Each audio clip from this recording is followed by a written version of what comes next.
Je n'en peux plus. Je n'ai plus une minute pour m'occuper raisonnablement des affaires courantes du chapitre depuis ce terrible incendie.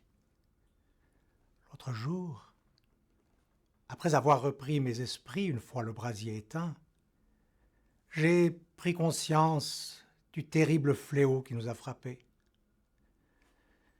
Il ne reste plus que désolation.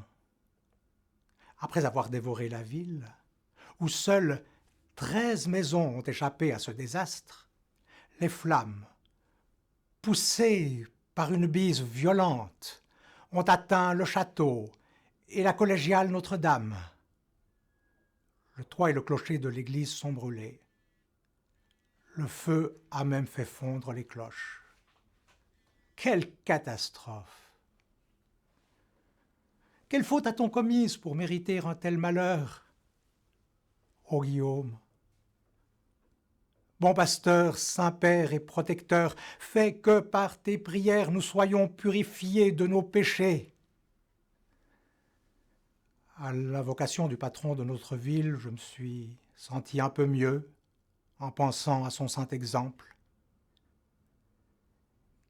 Guillaume a été le plus illustre personnage de notre vénérable collège. Il a été à la fois chanoine de Notre-Dame et chapelain, secrétaire et garde des sceaux du comte de Neuchâtel.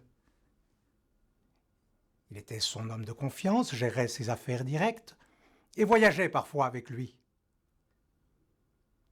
Malgré ses fonctions importantes, Guillaume s'est volontairement retiré des affaires mondaines pour se vouer à une vie pénitente, proche de l'ascèse, et partager ses biens avec les pauvres. Il se mortifiait à force de jeûnes et de prières.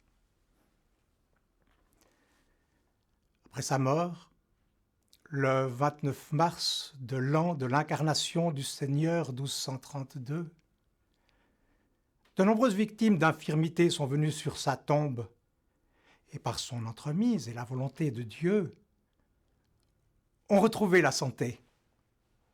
La nouvelle s'est très vite propagée, et sa sépulture a attiré de nombreux pèlerins à Neuchâtel.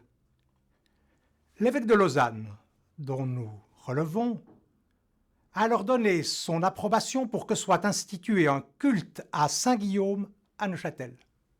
Aujourd'hui, nous le fêtons le 29 mars, le jour où il est monté au ciel, et le 5 septembre, celui où ses reliques ont été exhumées.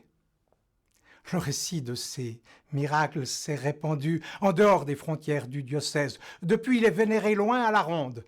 Il y a 3 ans, je crois.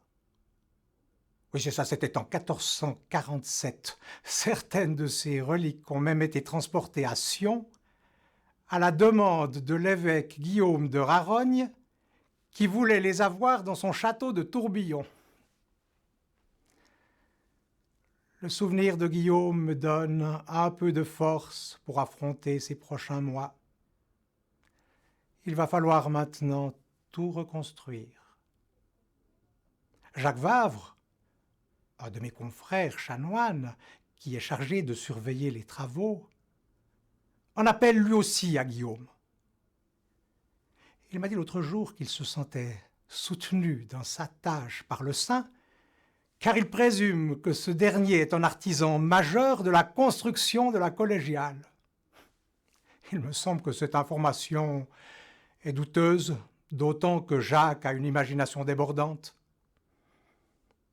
Mais comme les archives ont aussi brûlé, personne ne pourra vérifier ces dires.